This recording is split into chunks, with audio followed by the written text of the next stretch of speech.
Good afternoon, and welcome to the Voice of Wisdom. With over 60 years of experience as an investment banker, entrepreneur, investment analyst, economist, and venture capitalist, Morty Davis is Wall Street and capitalism personified. The over 400 companies for which he has raised more than $3 billion over the years have created a countless number of jobs and exciting new products. Through the Voice of Wisdom, Mr. Davis explores, analyzes, and debates the most topical political, economic, and social issues facing our world today. Joining Mr. Davis today for a discussion on Israel and the Democratic Party are Brett Kingstone and Len Carter. Mr. Kingstone is a real estate developer, inventor, entrepreneur, and generous philanthropist. Mr. Carter is an investment banker, business consultant, and private investor. And now, Mr. Davis, Mr. Kingstone, and Mr. Carter. Welcome back. It's Wednesday, 6:30 p.m. And it's my pleasure and privilege to join with my listeners, you all. You're also special, as I said, the week before and the week before that. And every week, you make the program exciting for me because you send me such incisive, interesting, and what's the word I'm looking for? Eye-opening. I thought it was aggravating. Eye-opening. He's only aggravated when I'm on.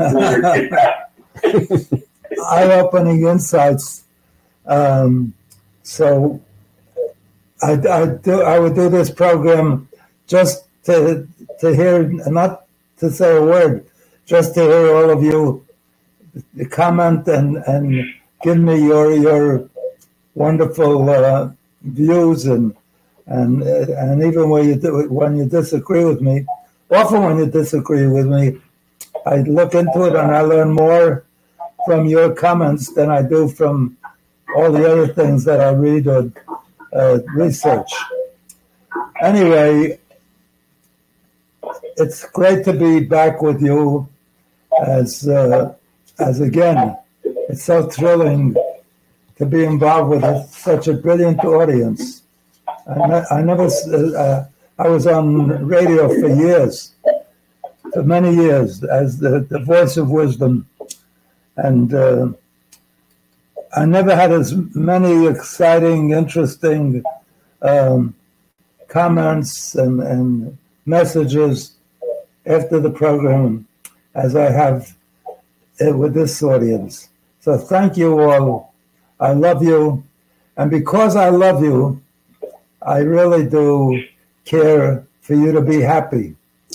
The one thing that's the most important is make sure you're happy. Not happy like when you're on a drug and you're high, but comfortable, relaxed, not senile. Serene.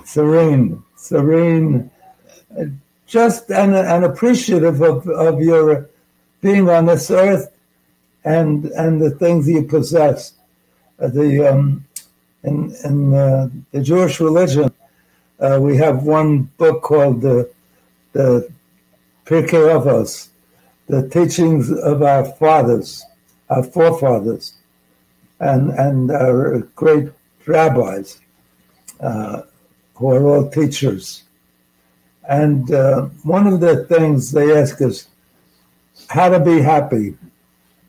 And it says, Masameach b'chelko. Masameach is, in Hebrew you say the important word second. So we would say happy with your lot. But it says in Hebrew, with your lot be happy, with your portion be happy. And that's the secret of happiness. Not getting winning the lottery or making a big amount of money during your lifetime. None of that. That's not the real happiness.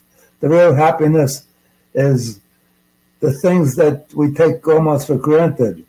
The facts that all our vital parts work every day, or almost every day, if we don't have a good COVID situation or a flu. But the ability to count your blessings and appreciate that is a secret to real happiness. If your kid's doing well at school and brings home a good grade, love them up, kiss them, and make sure that you enjoy the result and he is rewarded with your response to the result.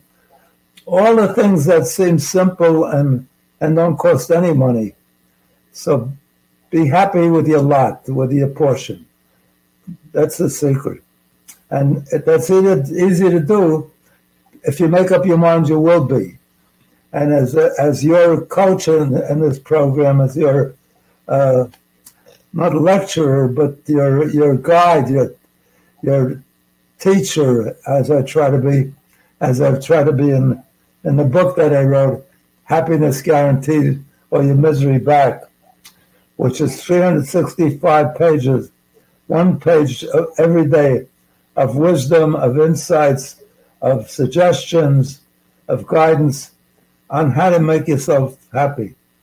And to me, if I could do anything other than, this political insights that we give or the debates that might excite you, or at least excites me often because my guests take issue with me, it's not nearly as important as my desire and the result I would like to get in terms of improving your quality of life, your happiness. Happiness is not what people think of as a high, or he just won a lottery, or he just bought a yacht. That's momentary. That's not real happiness.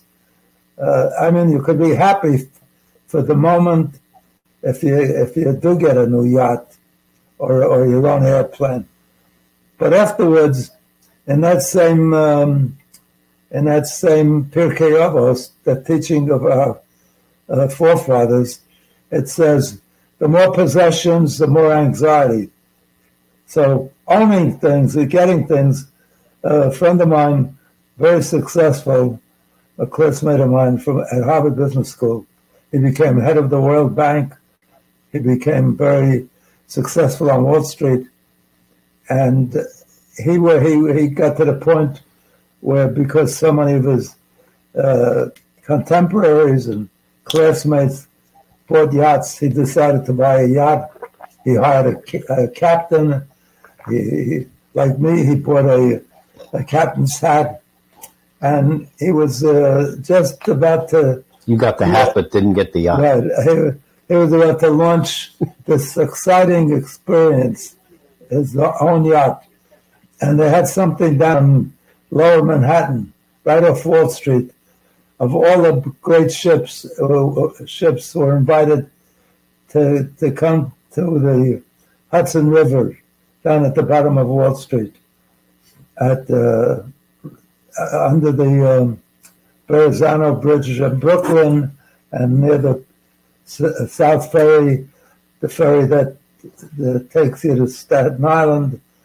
So there were hundreds and hundreds of impressive ships, beautiful ships, yachts, government battleships. It was a real celebration, and there were thousands of people watching from shore, and others that rented ships, boats to watch. Anyway, there were so many ships on in that relatively small area, given the number of ships that showed up, that one of them banged into my friend's Jim Wolfenson's yacht. He got knocked over. He busted a part of his head, and he was a relatively young guy. And with that experience, he said, I'm getting rid of the captain, I'm getting rid of the ship. And he realized it wasn't such a good possession.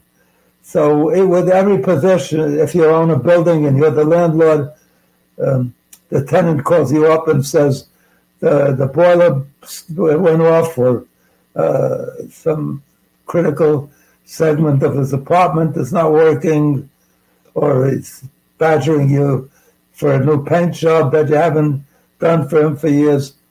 It's a burden. It's not a fun thing. You think it's a great thing to own, and you do get to collect rent, but even there, if you own it in some less than a prosperous area, a low rent area, you often have a hard time just getting the rent. You got to go after the tenant over and over again. So, and I think I told you this before. I had a number of hundreds of employees that worked for me, and my top employee, particularly my vice chairman, my executive assistant, all of my top people, my board of directors, when they took a vacation, when they took off, I wished them well, and I promised I wouldn't call them unless there was a major emergency. And I rarely called them, maybe once or twice, but I tried to let them have a great vacation. When I flew to California for a vacation, or to Europe, by the time I got there, I had 30 urgent calls. So because I owned the business, I was in charge of all these emergency things. It had to be taken care of instantly. So owning the business was a burden. So the more possessions, the more anxieties, the more headaches. I used to envy a cab driver who parked his car at the end of the day and didn't have to worry about the stock market, about the war break out, will all the stocks crash, are my employees happy? It's more possessions and more anxiety. So the best possession you have is right at your fingertips. Your fingertips, if they work, if your eyes work, if just to be appreciative of the most simple, mundane things in life, and you'll be elated and happy. Make yourself happy. And I'm insisting, I'm not asking you, make a commitment that you're going to be happy. It's up to you. If you make up your mind you're going to be happy and make that commitment and follow some of the ideas in this book, I think it's the greatest book ever written on happiness, with all due modesty. So get a copy, and as I said before, I'm so sure that you'll appreciate the book and love it, because the experience I've had is all the people that bought it, that call me, or all the people I gifted it to, praise me and bless me and thank me and say how much they enjoy it, how they read a page every day. So go out and get a copy for yourself. Read a page every day. If you skip a day, don't worry about it. If you skip 2 days, I'll probably come around and give you a lecture. But seriously, I'm so sure you'll enjoy it that I promise you, if you don't enjoy it, if you don't appreciate it, if you don't find it worth everything and more that I'm telling you, then send it back to me with a copy of your purchase slip, and I won't only return that amount, but I'll send back double. So if you're unhappy with the book, I'll add to your happiness, because you'll get double back what you paid. Anyway, I don't want to take the whole program with happiness, although that's more important than anything else we're going to be talking about. So let me get started with my terrific guests. It should be a great program if I could keep my mouth shut for a while. I have Len Carter back again. He's like me, he's an alumnus of Harvard Business School. He was top of his class. He's a top executive and somebody I admire a great deal. And he always adds to the quality of the program. And then we have Brett Kingstone, somebody I took public years ago. He was a young, very young man, really still a boy, and I was so impressed with him. So I raised $6 million for him for a startup company, and fortunately for me, and even more for him, he turned out to be a big winner. He's built a big company, which he's since sold, and he's developed a big real estate empire. So it's a pleasure to have him on, and he has very strong opinions. So whenever I have him on, he beats me up for anything less than his total fanatic commitment to his views, to his world views, to his political views, to his views of the current situation. So it's great to have him back on, although at the end of any program that he joins me on, I got to take 4 aspirins afterwards. But welcome, Brett. We've had some technical problems, so we can't show you. Are we going to show his face? Yeah, you'll see him. Oh, okay. But anyway, he'll be on, and without further delay, let's get started. So we want to talk today a little bit about Israel, and more specifically the Democratic Party in the U.S. and what its views and actions have been toward Israel. I'm going to read an open letter that Brett wrote to that was just published this week in the Intermountain Jewish News as an open letter to my fellow Jewish Americans. It's time to leave the Democratic Party. The congressional testimony by 3 presidents of prominent Ivy League universities a few weeks ago has unmasked the false narratives and racism that has become entrenched in our educational institutions.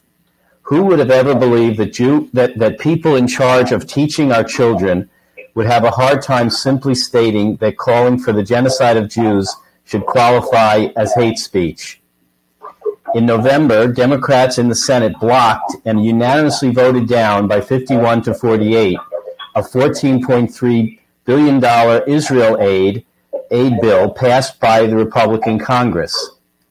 Meanwhile, Democrat members of Congress, Rashida Tlaib, Ilhan Omar, and their colleagues were outright calling for Israel's destruction. Their diatribes against Zionists are just thinly veiled attacks on the Jewish people. However, they were virtually silent when 1,400 of our brothers and sisters were raped, burned, beheaded, and murdered on October 7th. Liberal Democrats leading protests against Israel, chanting "From the river to the sea," were not so subtly advocating for the murder of everything that lies in between. These people shamelessly advocated not only for genocide, but also the support of those who recently engaged in torture and mass murder of Israelis on October 7, 2023, and previously danced in celebration after 3,000 of our fellow American citizens were murdered on September 11, 2001. Many other minorities have seen how the empty promises of the Democratic Party have never been fulfilled. African Americans and Hispanics are leaving the Democratic Party in large numbers. By fomenting fears of COVID and climate change, the Democrats have used these crises to seize power and persecute free speech. This practice included the weaponizing of our FBI and Justice departments to persecute devout Catholic and Christian families as, quote, domestic terrorists, end quote, for simply voicing their objections to the subversive indoctrination in our school system and the failure of these institutions to properly educate our children. We can no longer afford to be the, quote, useful idiots, end quote, that Vladimir Lenin called us. We all know the fate of Leon Trotsky and other Jewish sympathizers for communism and socialism. It is time we stand up for our people and our nation. The Democratic Party has become the party of the radical left, intolerant of free speech, supporters of our enemies, and servants to the teachers' unions who created the generation that are now burning our cities and engaging in mass protests for Hamas in our streets. America is the greatest country on earth. My family is proud to have immigrated to this country to find freedom. Freedom is worth fighting for. Genocide is not to be tolerated. It's time to leave the Democratic Party, and it's signed by Kingstone. Whether you agree with it totally, that opinion piece by Brett, it's well written, it's all factual, and it makes me sad that we have people in this country, three presidents of the major universities, of Ivy League universities, the president of Harvard, the president of Penn, and Penn is the Ivy League school in Pennsylvania, and it's not Penn State, but Penn, and MIT, the top school in terms of its space, technology, math. So you're talking about the top schools and the presidents of these schools, one would expect would have a quick response to a simple question like, is genocide, what was the word? Is calling for the genocide of Jews hate speech? Yeah. Depends on the context, she said. They all answered, all three of them answered, it depends on the context. And what was their name, sis? Congresswoman Stefanik. Congresswoman Stefanik from New York State. Really attacked them in front of the nation, saying it requires a yes or no answer. Should that statement be tolerated? That genocide against the Jews is, what was it? Hate speech. Is that hate speech? Is that hate speech? And they said, all three of them answered. I don't know if they met with lawyers or met together, and all had the same answer. And Congresswoman Stefanik said, all it requires a yes or no answer. And they wouldn't answer. As a matter of fact, the president of Penn, right afterwards, lost immense amount of contributions and loyalty from her graduates, alumni, from supporters of the school. Then lost her job. And then resigned. Yeah. She resigned under pressure. And not long after that, President Gay, that was her last name, President Gay of Harvard, resigned sort of her own volition, although the Board of Director Trustees didn't want to embarrass her, so they let her resign. And in addition to that, it turns out that she was indulging Maybe plagiarism. Not genocide. Yeah. Plagiarism for her PhD. So she was a total embarrassment. She kept her job. She's African American, and Harvard didn't want to seem to be biased or mean, cruel to an African American. So they kept her on. I think she's in charge of African Studies at Harvard. And remarkably, the president of MIT, who happens to be, what's remarkable is she's Jewish, and she said the same thing, and she's still there. I don't know why she's still there if she can't answer a simple question like, should genocide of the Jews be tolerated? So, where were we coming from? So, yeah, I mean, as a launching point to the discussion, the letter that Brett wrote, since the letter relates directly to the Democratic Party, why don't we start by talking about the Democratic Party? And Brett, your thoughts on how the current administration has been handling the situation and the response to what's going on in Israel, and what are they doing right or what are they doing wrong as you see it?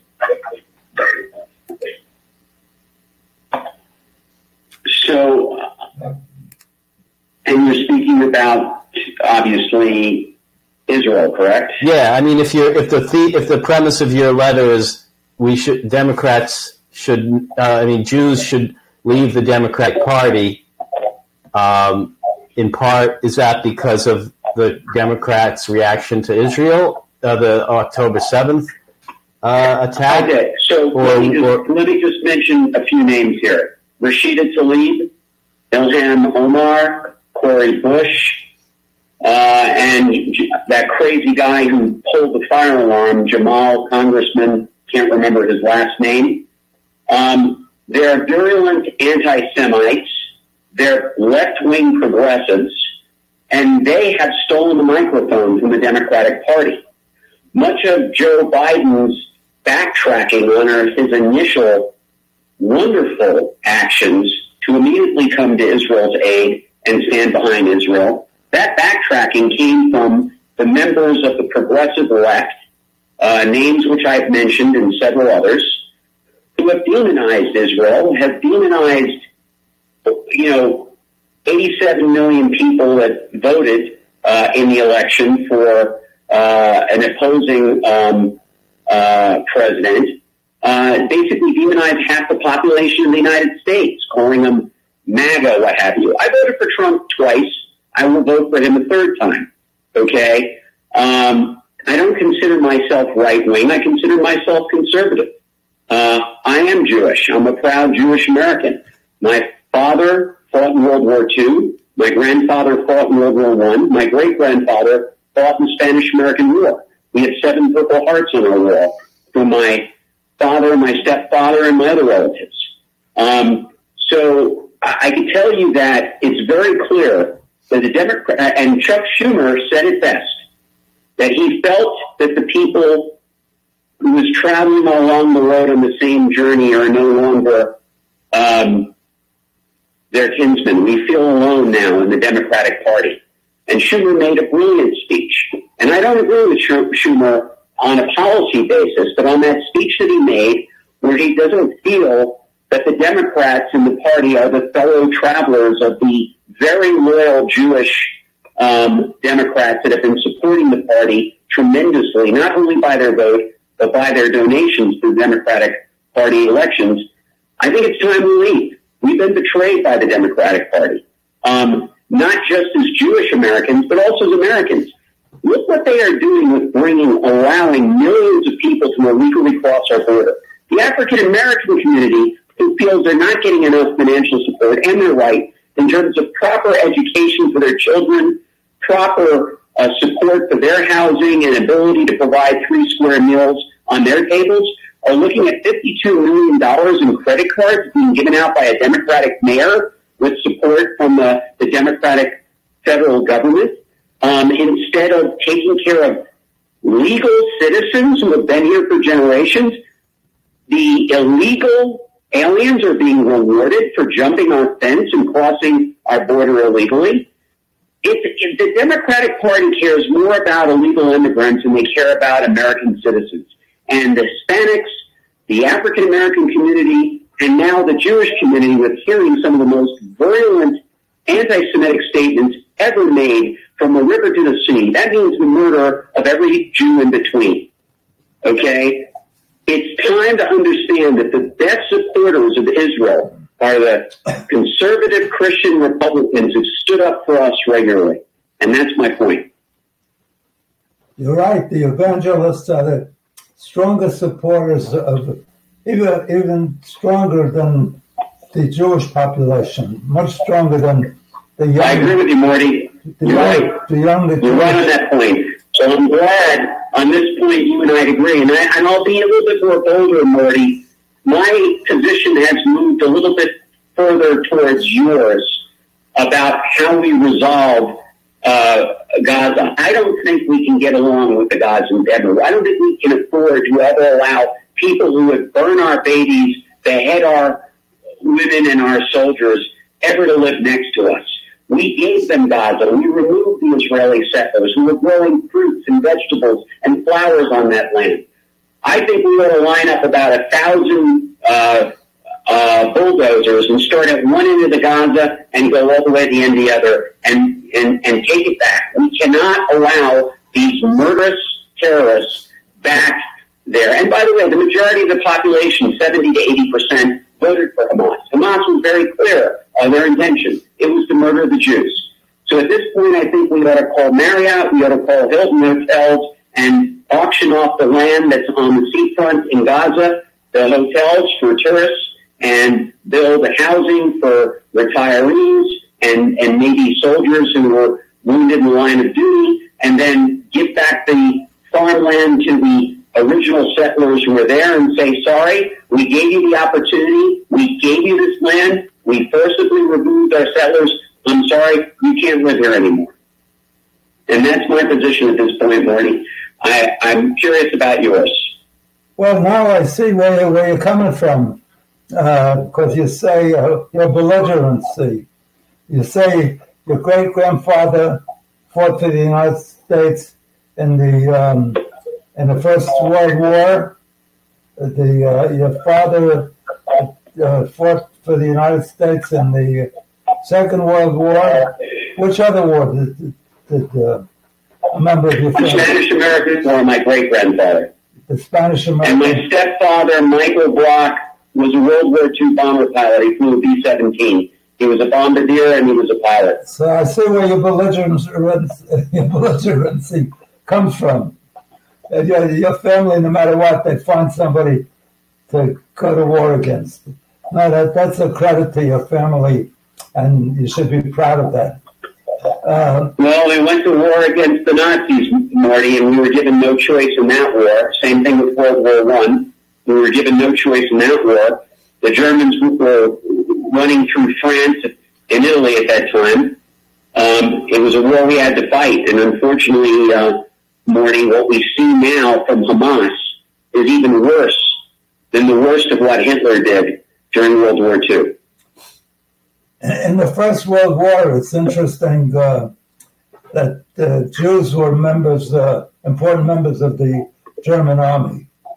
And if Hitler wasn't... Yes. I have friends of mine who are German Jews whose family members got the German Cross for valor in World War I. But guess what? That same country turned on them and sent them to the concentration camps, and they went up the chimneys. That's the thanks they got for fighting for Germany. Well, it was a shots.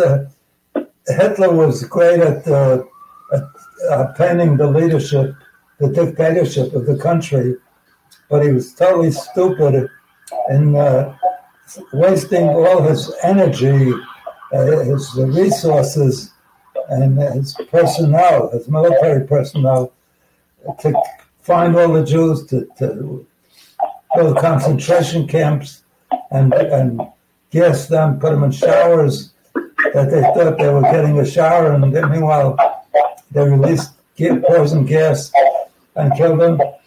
And if he had kept some of the Jewish scientists and mathematicians and technologists, people like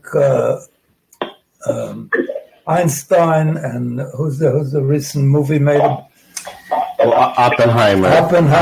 Yeah. Almost all of the scientists on the Oppenheimer project, on the Manhattan Project, were escapees. Almost all of the people that developed the atom bomb for the United States and beat the Germans to it, they were striving to get something equal to the atom bomb.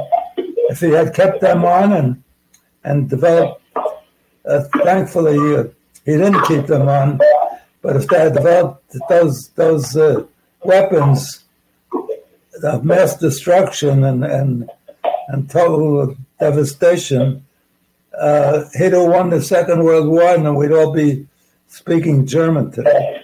Yeah, I mean, a lot of the physics that was developed that allowed for the creation of the atomic bombs were from that Oppenheimer team.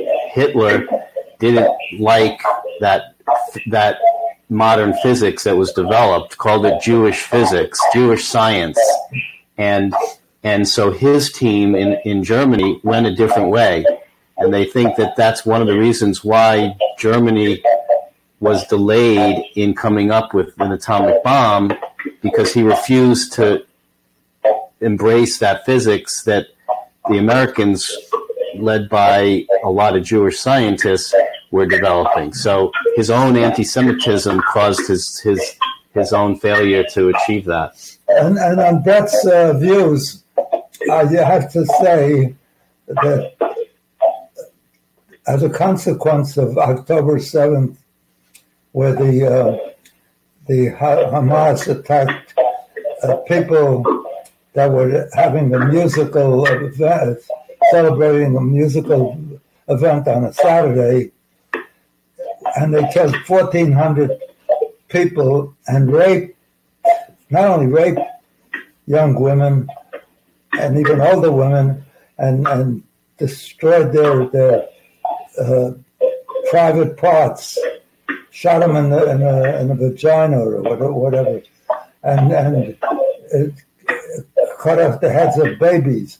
The cruelty was so horrific that, and then the rest of the world suddenly, if Israel goes and responds strongly to that event and attacks the Hamas and Gaza, the whole world starts screaming, stop the peace, have a ceasefire.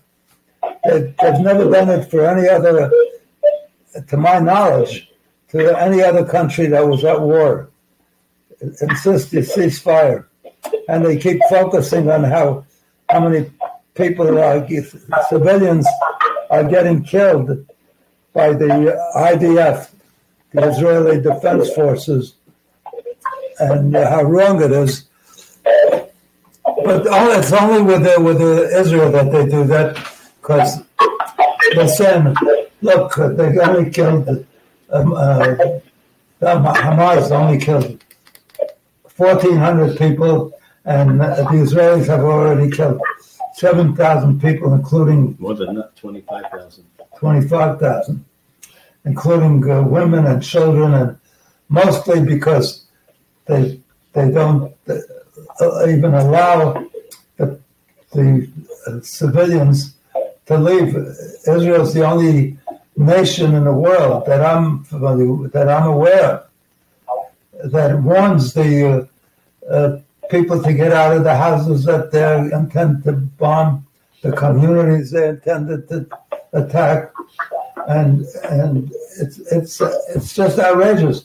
And they show that Israel is so bad because they killed 20,000 against 1,400. We lost 3,000 people on 9/11, and we killed thousands and tens of thousands of Afghanistans, and nobody ever said a word because it was a righteous response to a terrible act.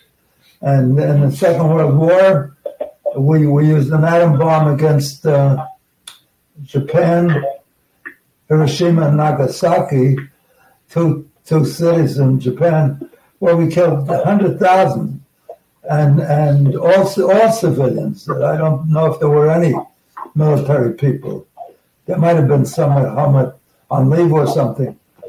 So it sounds like the United States is the bad guy, or England's the bad guy, because the Germans killed only maybe 50,000 British civilians during the Second World War, and the British in turn killed maybe 500,000 Germans. So the one that kills the most is the bad guy, or the one who attacks. Israel was attacked so badly without provocation that anybody, and the UN came and almost universally insisted on a ceasefire. Most of the rest of the countries of the world joined in. I don't know how anybody could take that point of view when it was provoked by the Hamas and the Muslim fanatics on that day. You know, Brett, when Trump was in office, his solution was a two-state solution. So, you know, how if he gets reelected, how does that work now that Netanyahu's saying you can't have a two-state solution? I don't believe you can have a two-state solution, particularly in Gaza. I think perhaps with the Palestinian Authority, maybe or maybe not under Mahmoud Abbas, we can have an agreement, but that agreement is going to be for the land between the state of Israel and Jordan, not between the land of the state of Israel and the sea. The Gazans who voted for Hamas have proven over several generations that their only intention is not to live peacefully alongside the Israelis, but to kill all Jews and destroy the state of Israel. You cannot negotiate with people with that mindset any more than you could do anything but have trial by hanging for the Nazis who were responsible for murdering 6 million Jews. But how will Trump be able to implement his two-state solution? Will he have to change? Yeah, he would change.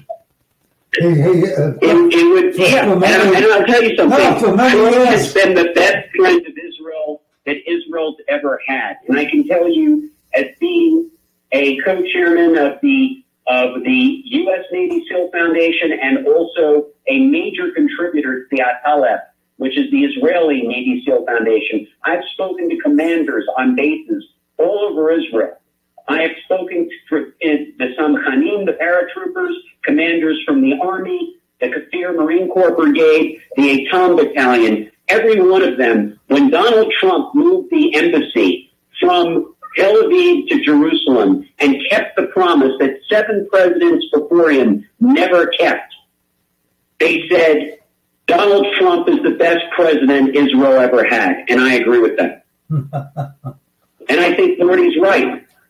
Donald Trump will alter his game plan as the situation changes on the ground. And he is a sharp enough businessman to understand that no pronouncement made about any policy is ever set in stone, that if the conditions change, the policy will change. And I agree with Morty. To your bulldozer strategy in dealing with Gaza, I mean, do you think, obviously the world's reaction to that would probably not be favorable, to say the least. Would you just do it anyway, or do you think that, you know, having to deal in the context of the rest of the world as much as that may be disagreeing with you, has to be taken into account. It's hard for me to hear what you just said, so if you could just say it again.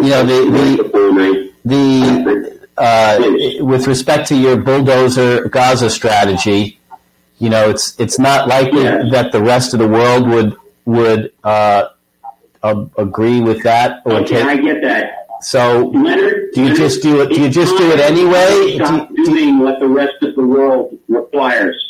They stood by and watched 6 million of our people being murdered. Even our president, Roosevelt, refused to bomb the train tracks that were meeting. But you can occupy... The Jews were being gathered to the crematorium. So I really don't care about world opinion. I care about the survival of... Okay, but what about occupying... I can tell you... What about just occupying... I only bend my knee to the U.S. flag. I do not bend my knee to a flag of any other nation. All right, so just... The United States of America has to make its own policy. So does the state of Israel. So then just occupy Gaza instead of... Why do you have to drive out all the people there? If Israel just occupied Gaza and built it into a better place, wouldn't that serve the same function?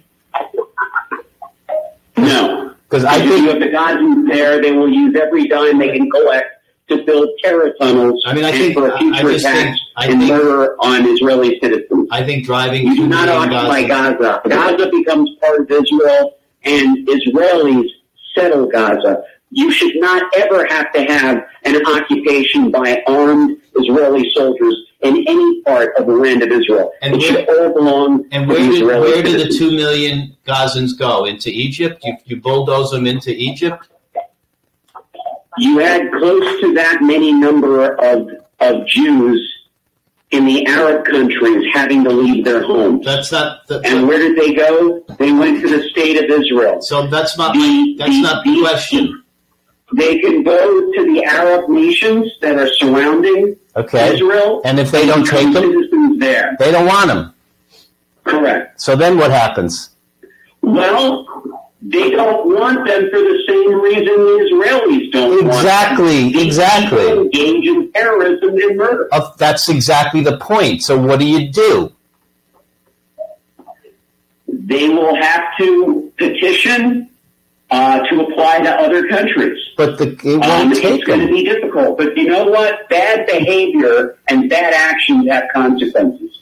When you vote in a group or an organization committed to the murder and genocide of a people, and that with your support, they cross the border and murder 1,400 men, women, and children, innocent civilians, decapitate, rape, and murder in the process. I don't disagree. You know what? There are consequences. You lose your home. I don't disagree. I don't disagree that every Hamas individual supporter should be eliminated.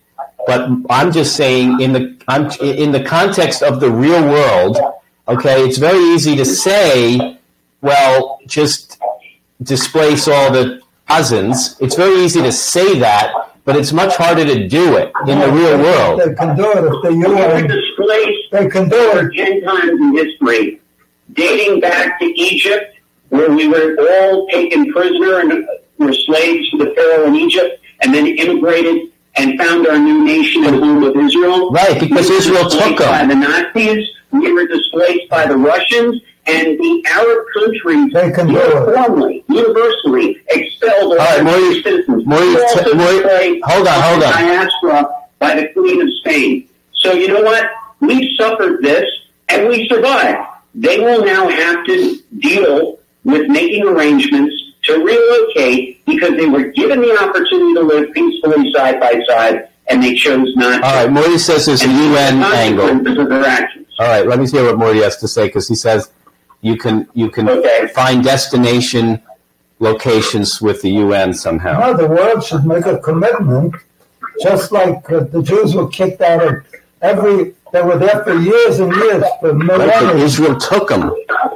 That's the point. But the Arab countries won't take them the way Israel took them. Then what do you do? The UN will spend more money in Gaza which is a small part of the world, then it sends it in the rest to the whole rest of the world to come by. There's 80% unemployment. People don't even work there. Right. And I participated. They love the Gazan, they love the Hamas, because they're part of a. They're part of a. But the UN can't dictate where people go. They'll say we won't listen. They could put up money. The whole world, the UN and then the countries will take them if they're funded. You think? If they gave countries money, maybe. I don't know. They make so much. I mean, they may not take them because there's so much trouble when they get there. Well, how come when they kicked the Jews out, they were there for hundreds of years? Because Israel took them. Here, but here you have they don't want to take them. The Muslims show what a vicious people they are. They're terrible. But they kill each other every single day. You still have to. The host country still has to say okay. I thought the purpose of the UN was to find solutions. Maybe. It depends how much leverage the UN will have over the other countries. The UN being the source of the problem, which it is generally, it's the problem cause itself. The UN is, I don't know if it's done anything to stop a war since it's been founded or anything. That's why we didn't have too much faith that they'd be able to do this either. Well, you got to do something, and Israel could likewise say, we'll contribute, we'll give money to Palestinians. Well, the U.S. would have to take the lead, I think. Yeah. I think if the U.S. takes the lead and said, this is what we want to do. Yeah, the UN pays the most to the UN as well. And for the record, Len, it's hard for me to hear Morty. I hardly hear him at all. I can hear you very well, just saying that. Oh, that's too bad. I said that the UN could do something good for a change. So, Morty, can you summarize what you just said, because you figured in and out, and if maybe they can put the speakerphone closer to you, that might help. I said if Israel made up its mind, and it should, because if you know about the charter of Hamas in Gaza, and that's after Israel voluntarily gave up Gaza, they had to send their own IDF people and their own military in to drive out, to force out Israelis that were in Gaza, had good businesses, were growing great products there, the hot houses, and forced the Jews that didn't want to leave and turned over to voluntarily to the Palestinians, who in effect voted in Hamas, and they became the sponsors of this Hamas that has as its doctrine and its national charter the destruction of Israel and the wiping out of all the Jews. They're not ashamed to say it. It's in there, just like Iran says it. They're not shy about it. They're proud of it. And the people at our universities that are protesting and marching and so forth are saying the same things. You know, they became such Jew haters and such anti-Israel. It's unbelievable that I never thought it was anything like this, what's coming out. And, you know, they think that they have no idea of the history because they think the poor Palestinians, they're the underdogs. Why doesn't Israel give them the land or the nation? Israel's made so many gestures over the years to invite a second state to give them more independence, as they did in Gaza when Israel had total control of it. They made peace with Egypt because Egypt was willing to cooperate. Saddam came to Sadat came to Israel. He was the prime minister, the president of Egypt. He attended the parliament. He showed that he was really interested in making a constructive deal. And so they've had peace. Israel turned over without a war to Sinai to Egypt. They turned over Gaza to the Palestinians. They turned over, there was a dispute about land on the border of Lebanon and Israel, and they turned over the land to Lebanon. So they've at least made gestures all the time, and they've had meetings at which, if you believe what Clinton said that the deal that Barak, who was at the time Prime Minister of Israel, offered 95% of what the Palestinians wanted. And instead of accepting it, and Clinton said that was the major disappointment of his 8 years in office, what's his name? Arafat, who won the Nobel Peace Prize because of the Oslo agreements, which did nothing for Israel at all. And over the years, the minute it was offered to him, he walked out without even giving a counter proposal. You know, if he was interested in peace, he could have suggested, all right, that's great, but we want this additional thing. At least you negotiate. He walked out and started an intifada, started a war, internal war in Israel against the Jewish population. And the Jewish population was awarded the land in 48 by the countries of the world, by a democratic vote. And at that very same time, the Palestinians were offered a land as part of the partition, and they could have had a state of their own right there in 47. So they don't want a two-state solution. They want a one-state solution with all the Jews and all the Israelis driven out. That's their answer, a one-state solution. All this bullshit about a two-state solution is in the eyes and the naivety of people like Thomas Friedman, who I love and I think is a genius, and he loves writing, and others like him who say we got to offer them a two-state solution. They've been offered a number of times, and right after Israel was set up as a nation by the UN legitimately, they didn't go back to the UN and said, you gave us land partition, but it's unfair what you did. Can we come talk about having a different distribution? They never tried. Immediately, seven nations surrounded Israel. All the Arab nations, all the Muslim nations around Israel started a war. Israel didn't even have an established government. They had no army.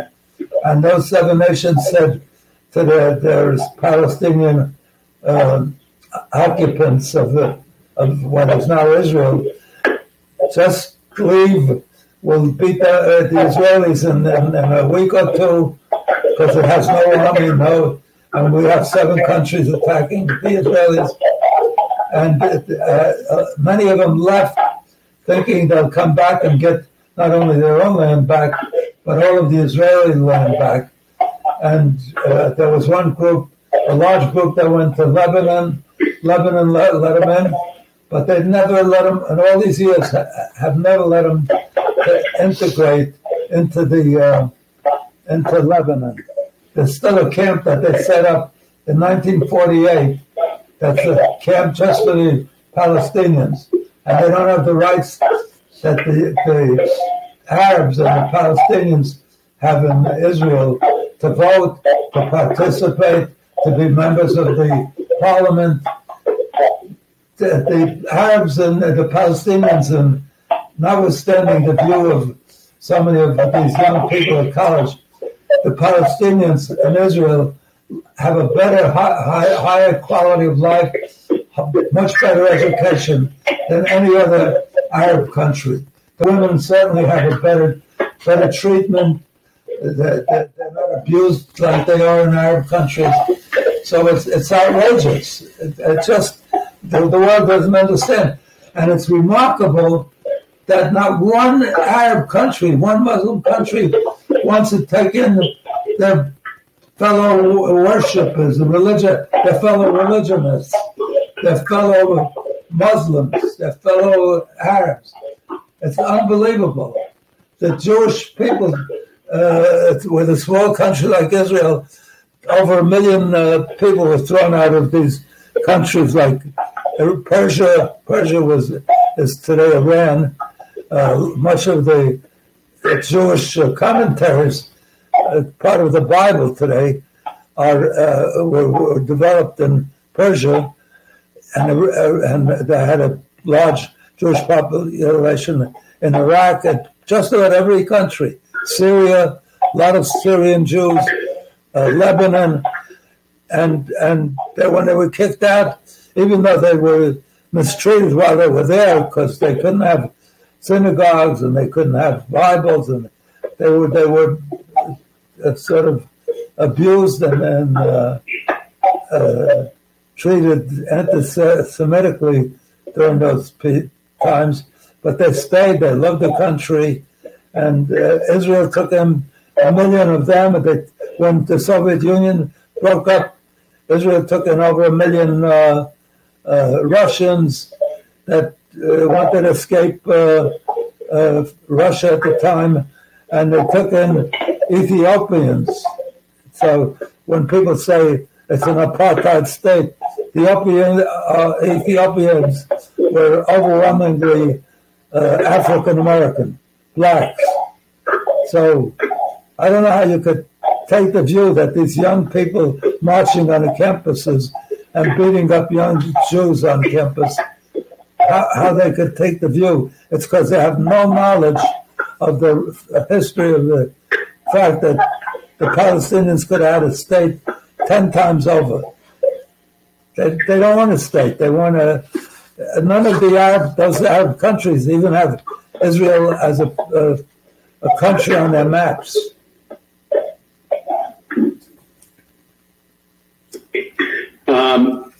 May I say something now? Yes, please.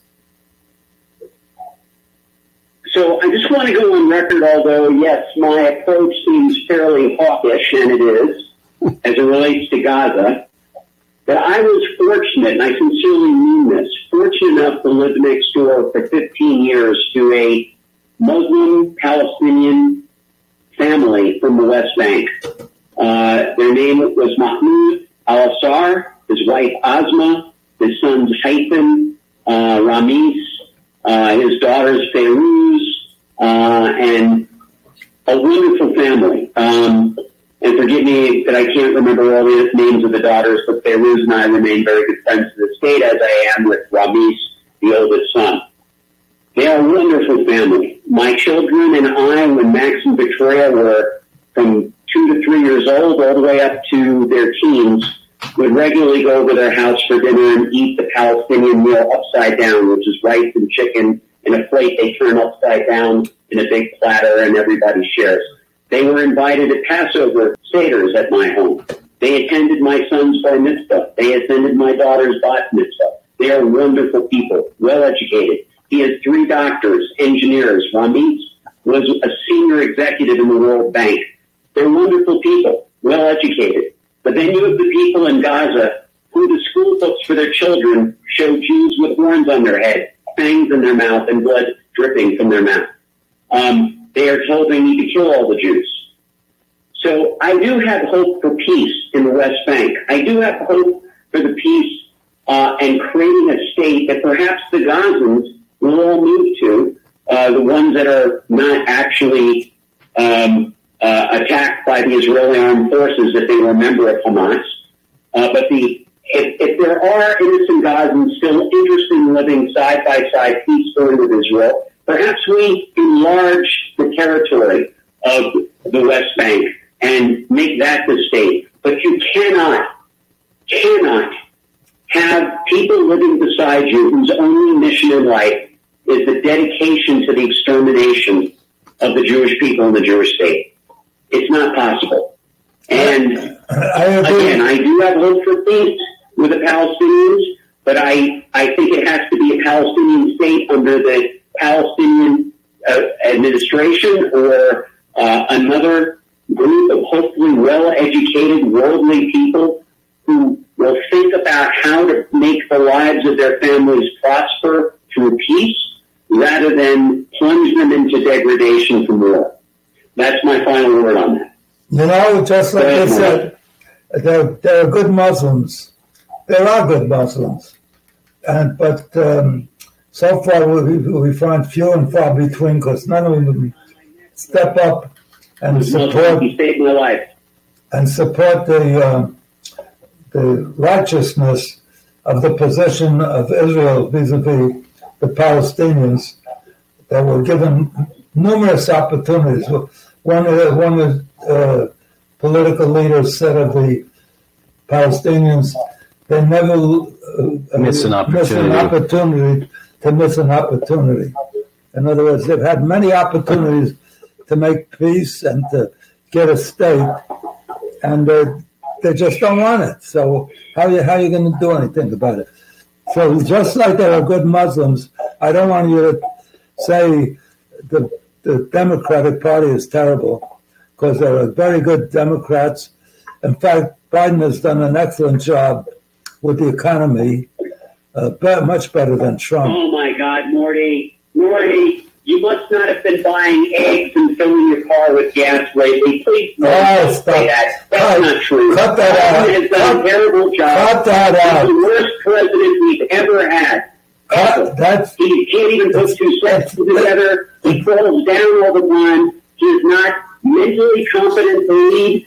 He made a disaster at our border. It's destroying our economy. It's destroying our cities. New York, even Mayor Adams said that Biden's out of his mind what he's doing at the border. The Democratic mayors around the country are complaining about Biden. He's destroyed our economy. He's destroyed our border. The removal of our troops from Afghanistan was a disaster. He failed at everything he's done, Morty. Don't insult me with a statement like that.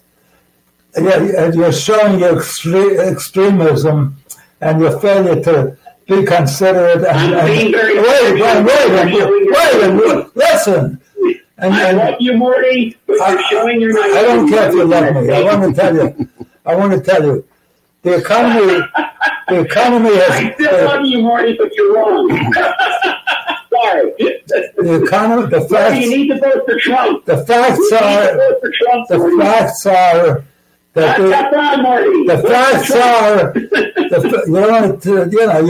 entitled to your opinion, but not to the facts. The facts are even the chief economist. What's his name? You allowed me to speak on your show. You know that. The chief economist. Well, everybody's entitled to a mistake. I make that mistake. The chief economist for Fox. What's his name? I love you, Morty. The chief economist. Kudlow, who's the chief economist, very right wing. He does Fox News every night. Right, and he said he has to admit that contrary to what he thought, there's no recession. The economy is as good as it's ever been. It's better than it's ever been. The unemployment rate is lower. The income of blacks and African Americans are the highest ever. The inflation is down. It's been the best economy in the whole history of the country. So how could you say that? What you're right about, I'm not happy with his approach towards Israel and saying stop the. They never told any other country that was attacked to stop. We didn't stop it. We lost 3,000 people and we attacked the whole country. Nobody ever said stop to the United States, and we never stopped. So it's just Israel that enjoys or experiences this kind of bias and anti-Semitism and hatred. I agree with you, Marty, and where is it coming from? Democrats, not Republicans. Name one Republican that said to Israel, stop.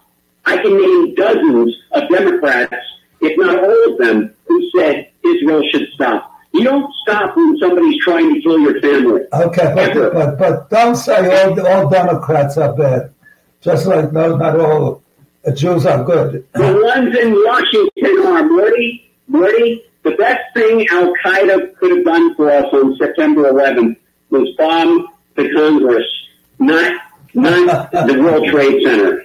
And I really feel that the Democrats should allow the Israelis to fight for their country, to protect their families. And it's a shame what's going on. And I think Chuck Schumer said it best, that the loyal Jewish Democrats feel as if they've been treated not just unfairly, but they've been betrayed. And you know what? They called Jewish liberals in Russia who were following Lenin, and they were following the Soviet Socialist Republic. They called them useful idiots. Yeah. And anyone who, a Jewish Democrat now, is basically following the path of the useful idiots that were referred to by the Russians for the Jewish supporters. And as soon as the Russians came to power and they instituted socialism and communism, the first group of people that they sent to the gulags were the Jews. Look, Obama was not a lover of Israel either. Trump was great for Israel, but Trump... He was. People vote against, not for the candidate, because Trump, while he did great things for Israel, is jeopardizing democracy in the United States. So, he's a good... You're parroting Biden's statement. He was a you know what's happening right now? I'm not parroting attacking Trump legally and trying to throw in jail like a third world dictator. The only person threatening democracy is Joe Biden, not Donald Trump. And right now, Imran Khan is going through the same thing in Pakistan. The Pakistani military didn't like what he said about them, and he's going to challenge them and remove them. So what did they do? They sued him like they sued Trump for having, quote, illegal marriage. His third marriage was illegal. He got 7 years, and his wife got 7 years in prison for that. And then he trumped up a whole bunch of other charges against him, like Biden did for Donald Trump. Fred, the only person threatening democracy is the person suing the other political candidates right now. Brett, I got enough trouble dealing with the United States, much and its political views, and without getting involved in Pakistan, because it's a mixed-up country and it's screwed up leadership. Because we're acting like a third world country now. Let me tell you why. Let me tell you why you choose to be blind. I don't know why you choose to be blind. My eyes are wide open, Morty. I see how many lawsuits Trump lost the election and refused to tender over. To this day, he hasn't conceded. So that shows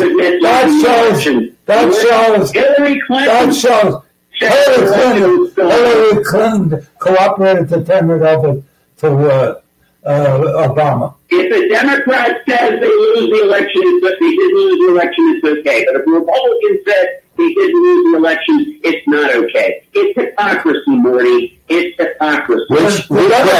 Which Democrat told the vice president in office at the time not to count the electoral votes when the count was being done? Which Democratic president did that? Well, it would have been Hillary Clinton, but she lost the election. But she claimed the election was stolen.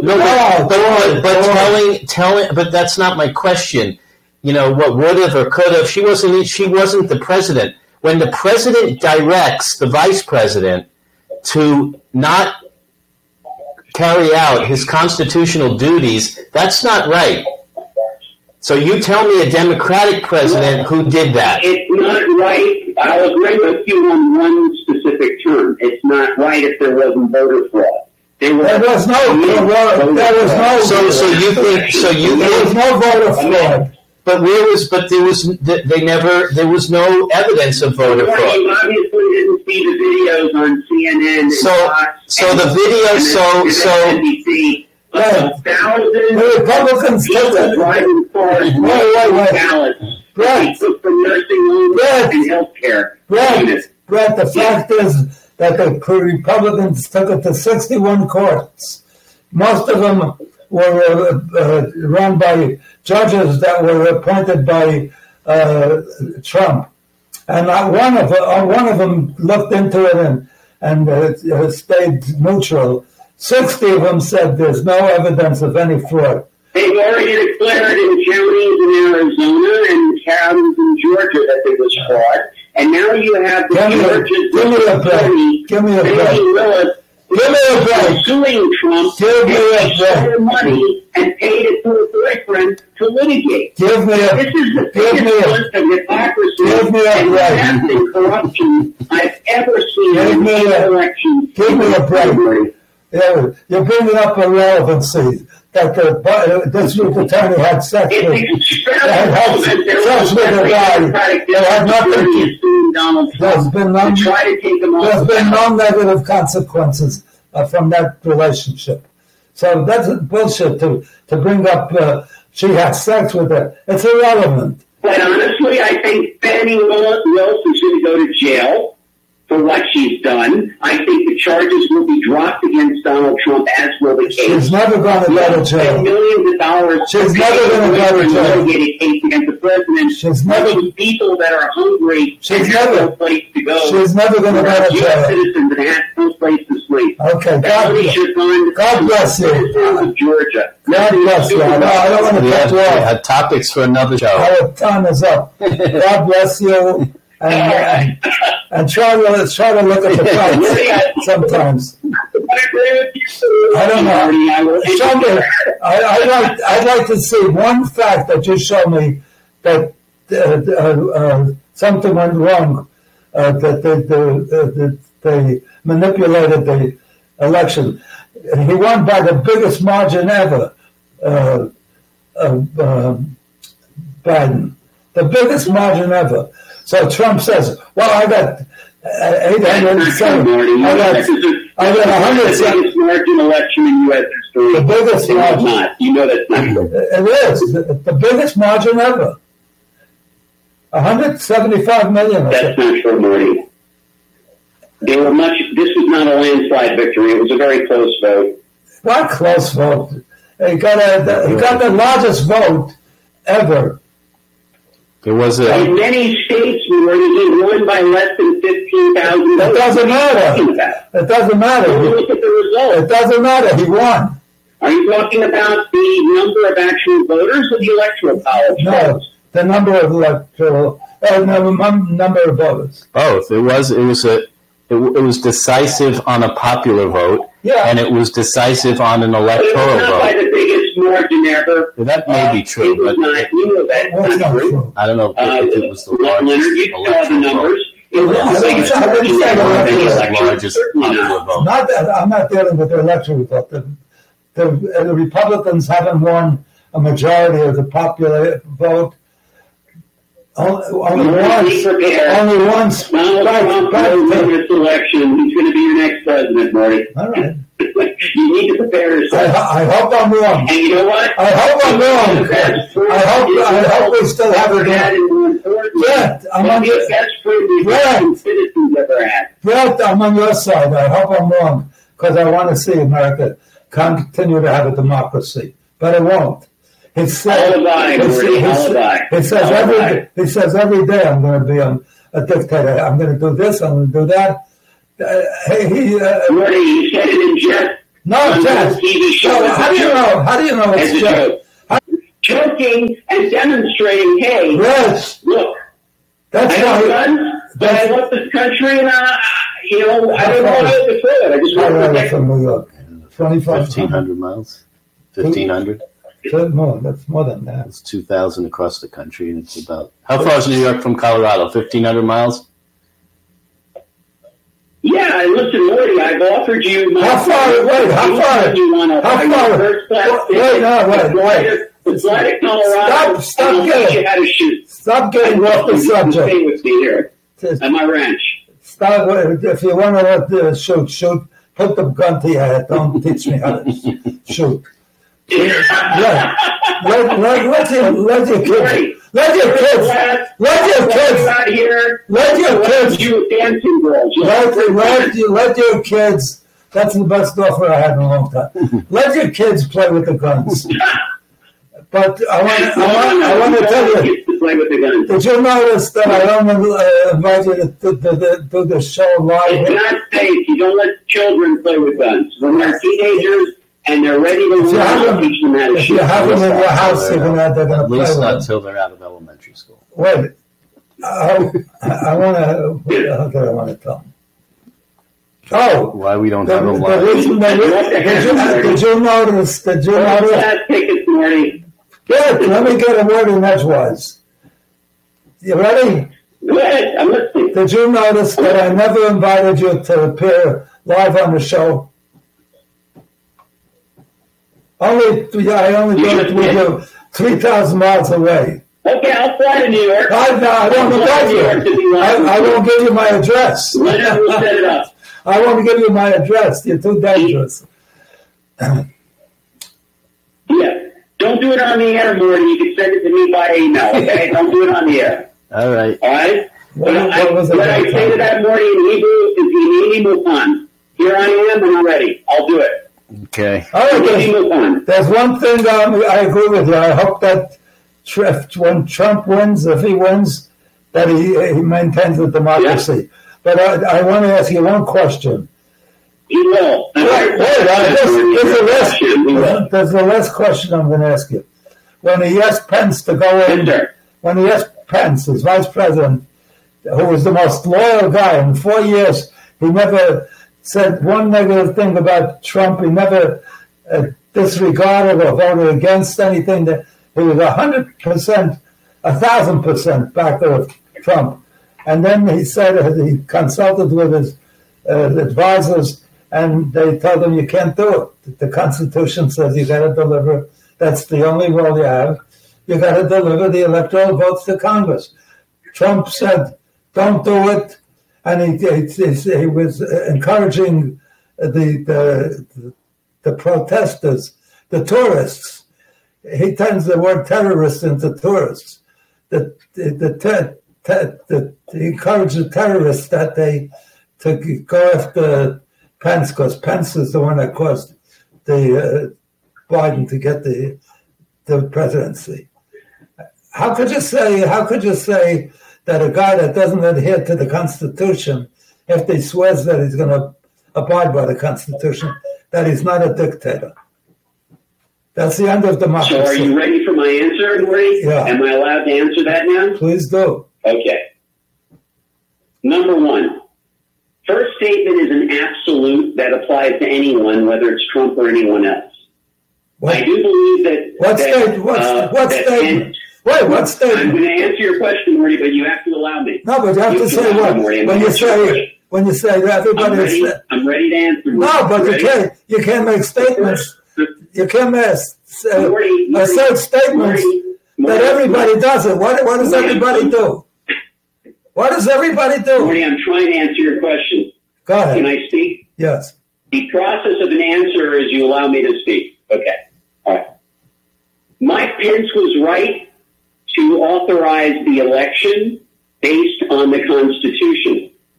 But I also think Trump was very right for being very angry and concerned of what I perceived, and I think he perceived, as blatant election fraud. There was. Whoa, however, not one evidence, not one. His own attorney general said there was none. His own attorney general, what's his name? What was his name? You're entitled to your opinion. However, there were plenty. Bill Barr. The response, Morty, you have to allow it. His own attorney general, Bill Barr, who protected him, said that he lost the election. Everybody. Anyway, have a good week. I love you. I love you. Have a good week. All I can tell you, Morty, is he will win this election because of what happened in the past and what is occurring now in the present. The American people see that dozens of lawsuits brought by Democratic district attorneys and the FBI and the appointed federal prosecutors against them is nothing more than a similar attempt that third world dictators use against their presidential opponents. It's disgraceful, it's dishonest, and it's a greater travesty of justice and destruction of democratic principles and democracy that Biden is doing now than anything Trump has ever done. I'll be happy. And by the way, during the entire Trump presidency, we had no wars. We're involved in 2 serious wars right now, and we're about to be involved in 3. What do you mean? The incompetence of the Biden leadership is outrageous. You make outrageous statements. Trump, during Trump's presidency, we were up to our head, our neck, up to our chin in Afghanistan. What are you talking about? No, we weren't. We destroyed ISIS, and we were basically protecting. We're not at war with Trump. We were in Afghanistan. We're not at war with Trump. We were in Afghanistan. We're now. It's only Biden. It's only Biden that took us out. It's only Biden that took us out of Afghanistan. Anyway, have a great week, all of you listeners. I'm sure you enjoyed Brett. Flag is on, Marty. We will be back. Flag is on. Thank you, I told you he's a great guest. Thank you, Brett. You always make for an exciting program. Leonard, you're going to have to heavily edit this one. You've got to put Tom ahead of you. All right. And to all my listeners, all my fellow... Stay here until you tell me to leave. Okay. All my... In the app while your recording's uploaded. Thank you. All my fellow participants in this podcast, thank you for joining me. I hope you have a sensational week. Every day of your life should be better than the day before. God bless you. I love you. And I hope to see you a week from tonight, Wednesday, 6:30 next week. God bless you. Be well. Bye.